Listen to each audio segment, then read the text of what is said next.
Hi guys, Annabelle here from Horizon Cosplay, and today we are kicking off a collaboration. So a few weeks ago I got together with some of my CosTube friends and we decided to all make the same vintage pattern, posting it around one at a time so that we could each see what each person came up with. I think this is going to be a very interesting experiment and I'm lucky enough to be kicking things off. The pattern we settled on is Women 405. This pattern is a dress and jacket combination that has a lot of different options, which I thought would be really good to help everyone easily put their own spin on things. For my dress, I'm going to be doing View C. Now, my original plan had been to find some orange fruit fabric so I could make this look as much like the picture as humanly possible. However, budget-wise, that just wasn't going to happen with me this month, and so I decided to shop my stash instead. However, I can't say I was disappointed. After going through all my fabric, I found this lovely curtain fabric, which you might recognise as the curtains from my old office. I actually got 6 of these curtains for free off the Facebook Marketplace, and again, absolutely loved them enough to actually put them in my office, and well, now I don't need them anymore. I may as well cut one of them up to make myself a nice dress. And with all that said and done, I suppose we should get the ironing board out and get going. So firstly, I want to say a massive thank you to my friends who gave me their old ironing board so I didn't have to use the little rubbish one that I have been using since we moved. With the pattern, the first thing I did was iron out the instructions so I could see what pattern pieces I needed. Once that was done, I started ironing out each individual piece. I needed 4 out of the 5 pattern pieces and I was happy to find that they were all there. However, the bodice pieces were a little more torn up than I would like, so I used some document repair tape to fix those up a little. Next, it was time to unpick the curtain lining from the front side. Honestly, this was tediously slow to the point that I got so frustrated I just tore it at one point, which may or may not have ruined those edges. However, this is the price of using recycled fabric, and as I do love how these curtains look, I very much want to make my dress out of them.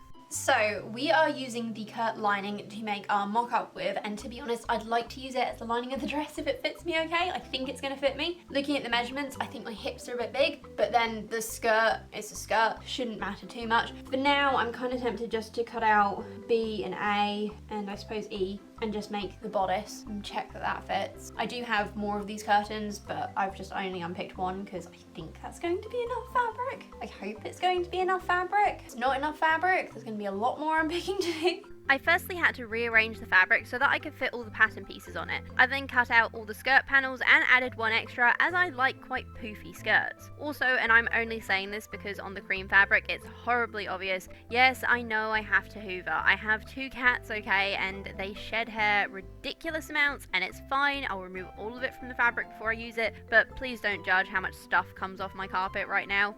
I then cut out the top and pinned the darts on before pinning all the top pieces together for a quick try on. The skirt, I am fairly confident will be fine. This is the bodice. I've just definitely got it on the right way around, but this neckline is tight. Like, look at it, it's practically strangling me. Okay, I think we need to lower the neckline. I don't know if we trim the neckline, if that'll take out that giant crease in the front. I'm going to increase the darts at the bottom here, and that should fix that. The armholes are actually fine. I quite like them. I don't really like my armholes being really, really loose, so that's good. But I'm pretty happy that I can make this work, so I'm going to cut it out of the real fabric and then I can do both pieces at once so I know that they match. After that, I faffed around for well over an hour trying to get everything to fit right. I mean, to be honest, a loosest dress is what's in the picture, but I wanted this to be complimentary and look nice if possible, and that meant I needed a little bit more fitted than the pattern apparently asked for. So if I look like an utter mess, it's because I'm currently on my lunch break from work and I've just changed out my work clothes into some clean, like, PJ type things so that I can work on this without getting horse smell all over them. So yesterday I spent ages pinning all of the darts into place. I've got the shoulders pinned as well, and we're just going to go through and sew them. Before I sew each dart, I'm going to go over with this air invisible pen. So basically it just kind of dissolves itself after a little while, and just draw the line where I want to sew just to make sure that we get the same line on everything. So surprisingly, I breezed through putting in the darts and even stitched up the shoulders. After pressing the darts on both the lining and the outside fabric, I pinned the sides up and gave them a quick stitch too. We then of course had to overlock the shoulders and sides because I have a thing about overlocking, which if you're subscribed you'll already know, and if you're not subscribed, please do hit that button to see more amazing vintage and cosplay content. important. Also, my bobbin ran out. Once all the overlocking was done, I ironed the seams flat and pinned them down so that I could top stitch over the top of them. The top stitching actually looked really good, though I did put it all on the back. I toyed with the idea of doing both sides of the seams, but in the end decided one line of stitching would be more subtle. I then took a small break from the top and pinned the two halves of the skirt together. I did this the wrong sides facing so that I could make them French seams. Giving those a stitch, I was pretty happy with how neat they turned out. Rather than stitch the first line normally, I chose to overlock it instead to help contain those raw edges. Then it was finally time to run the gathering stitch around the top edge of the skirt. It was at this moment that I realised that adding that extra panel to the skirt may not have been my best idea, because there is a lot of fabric here now and I'm supposed to be double layering it to boot. Also, I suddenly realised I never even glanced at the instructions, so oops.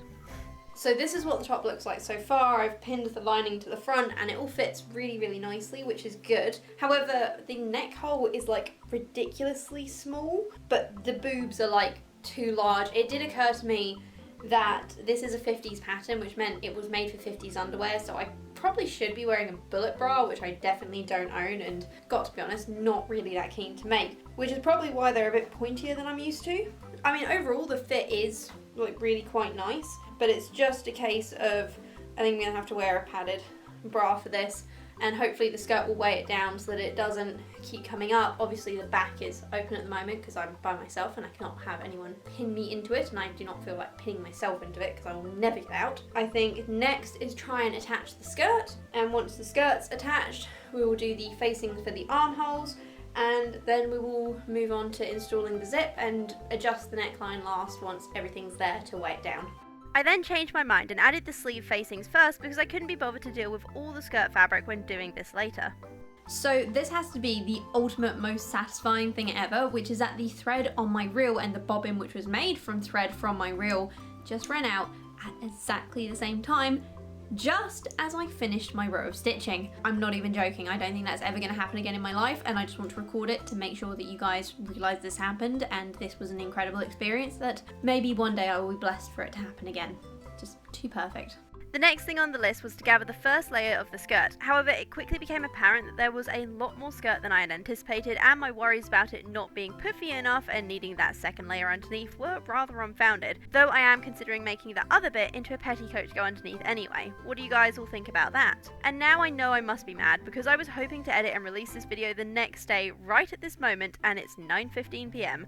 I just started hand sewing the lining to the skirt to cover the raw edges. Next, I overlocked the two back edges before basting them together. I then ironed those edges apart and pinned the zip on the centre line. Now I know a green zip might be an odd choice for a rather yellow dress, however I have no other zips on me apart from this one, which is from one of the ball gowns I dismantled to make my Christmas Tinkerbell dress last year. So yay, recycling! And then Ben came and told me it was time for bed, so I had to abandon the project for a night. The next morning I didn't feel like setting up the sewing machine before going to work, so over breakfast I started to hand stitch the sleeve holes so the raw edges were no longer visible. Later that night I finished off the sleeves before stitching on the zipper. Unfortunately my machine did make a few patches, a little dodgy, however due to a good choice of thread colour it really wasn't too obvious, so I decided that I just didn't care. These small imperfections are things a lot of people seem to unpick and redo 100 times over, and normally I think that I'm one of those people. However, a little while ago I saw an Instagram post, I think, about how having small imperfections just shows that it was handmade, and really hating on those little details that will forever bug you is just hating on the fact that you made it yourself. So I'm trying to be nicer to myself about it now.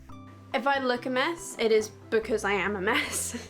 It's been a week since I've updated you guys on this project, and that's because this has been in the naughty corner. It has been in the naughty corner because I did one of the best zippers I think I've ever done, and the zipper's not long enough, so I can't actually get the dress on because my shoulder does not fit through this bit, and I can't step in because my hips are bigger than this waist bit, and oh, it was going so well. So I think we have some unpicking to do, and then we'll try the zip again. It's always a horrible feeling to undo work you're proud of, and this honestly killed my project motivation, so it sat in the naughty corner for a few days. Okay, we have a new zip, we have a new plan.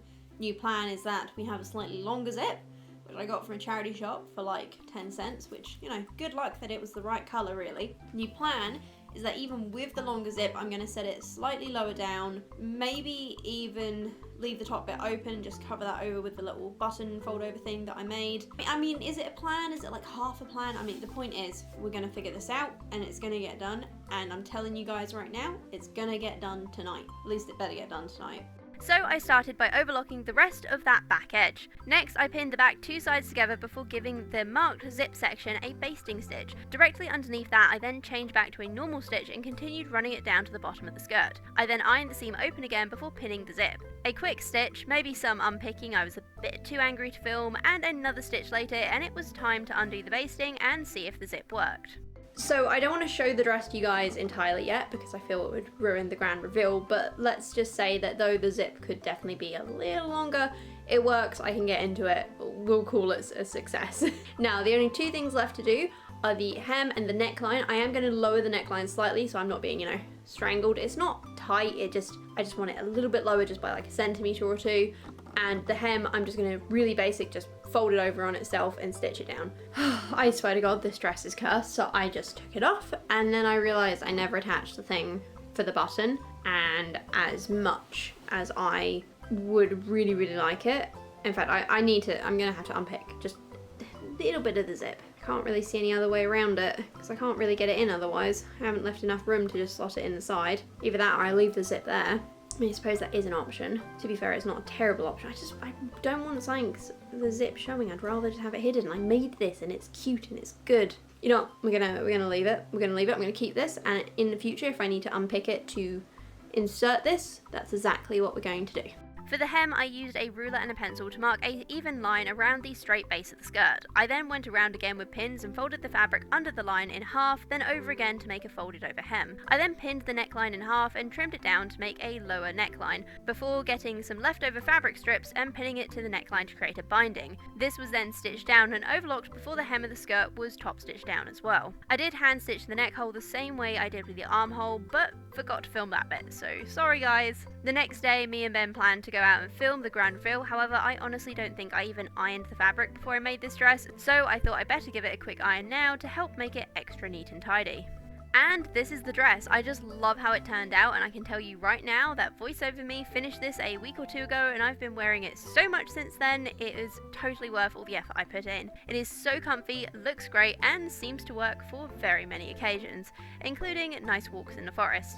And with that done, it was time to iron the pattern, put it back into its packet, and send it off to the next person, who in this case is Retro Claude. If you want to see the other things I sent her, please check out my pocket video or her pocket video, and make sure to head over to her channel to see what she makes with this dress. Well guys, that's it. I'm going to be sending that package out to Claude hopefully on Monday, which is like 2 days away, and then she will be able to make one of these dresses as well, and I am very, very excited to see what her and everyone else in the collaboration comes up with. I will have a playlist right here that will feature any videos as and when they come out of other people making this dress pattern, and until then, I am so pleased with the finished product. It is now like my favourite dress to wear that I own. I think the fabric is beautiful, and I even, when I went out to the shops in it earlier today, got a compliment from like 2 random people saying how much they loved it, and you know when you just get that feeling in your chest that goes, oh, that's so nice. Well guys, that is it for today. I really hope that you enjoyed this video, and if you did, please don't forget to hit that like button, and don't forget to subscribe for more sewing content. I will be back next Wednesday with another video, and I hope to see you then. Otherwise, any comments or suggestions on what I should make next would be greatly appreciated, and please leave them down below. Have a beautiful day, and I will see you next week. Bye!